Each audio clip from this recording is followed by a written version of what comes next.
আমি তোমার কি হই বলো, আমি তোমার কি হই? না কও না। কও দেখ না। হ্যাঁ, মোবাইল অন করে থিয়া আমি কি হই বলো আগে, আর পরিচয়টা দাও, আমি কি হই? কি হই বলো? ওই হরি পাগলি, তো চুপে থাকো। মোবাইল অন করো, অফ করো।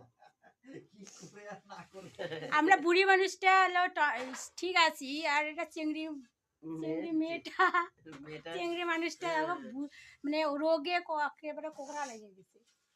এটা তো রে বুঝবে না। এই যে হাতগুলি কি ছিল, আঙ্গুলটা কোকড়া লাগে গেছে। ওই দেখতো দেখতো দেখতো দেখতো ভিডিও দেখ না, ভিডিও করতে ওটা হবে না, ওটা হবে না, জোর করি করলে হয় না। বলো না আমি কি হই বলো? আমার সই হো সই, বুঝছে?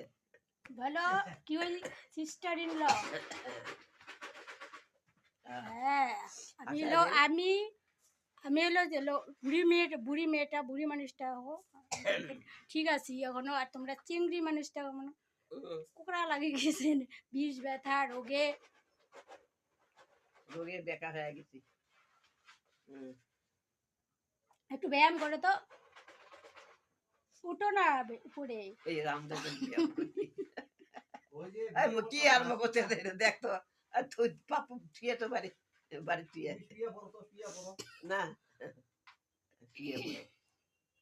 চা খাই চা। উপরে ওঠো উপরে ওঠো, ব্যায়াম করো, ব্যায়াম করলে বিষ ব্যথা সব সারবে। রসুন খাইছো?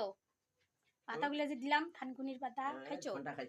কাঁচা হলুদ রসুন খাইছো? রসুন নাই ঘরের মধ্যে। প্রত্যেকদিন দুইটা করে রসুন খাবা, 2টা করে রসুন। কালো জিরা বাটিয়া খাওয়া, তারপরে কালো জিরা দিয়ে তেল দিয়ে শরীরে মালিশ করতে হবে। তুমি তো এই সব কিছুই করো না। আমার হাতে ব্যথা, আমার মালিশ করে দেওয়ার লোক নাই। প্রত্যেকদিন কে মালিশ করে দিবে? আমার লোক নাই যে, আমি গরিব মানুষ।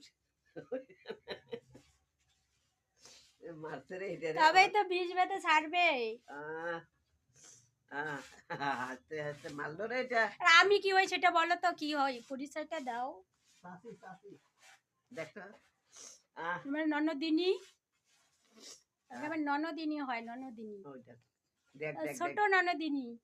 ভিডিও কল করি দেখতো। কিছু কই না, কিছু কই না, তুমি ওদিকে তাকাই না, লাইটটা অফ করে দে।